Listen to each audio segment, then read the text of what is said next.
Jimmy, please say something. James? What? Who are you?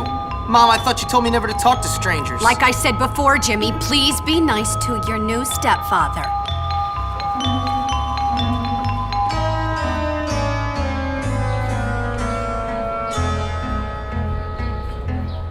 Okay, rich guy. I love it that you're twice as old as my grandfather and you're fat and bald. That's enough! I've had it with you, you little brat!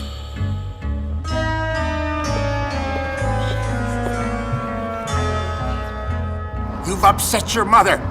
I've got half a mind to beat you. Half a mind is right. Suddenly he realizes. I can't believe you, you little monster. We'll deal with you when we get back from our honeymoon. Next year.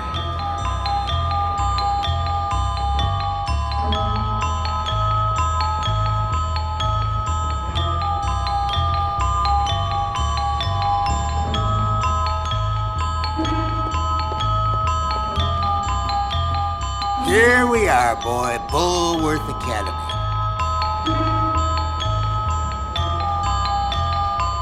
Have fun, Jimmy. I'll think of you from our cruise ship.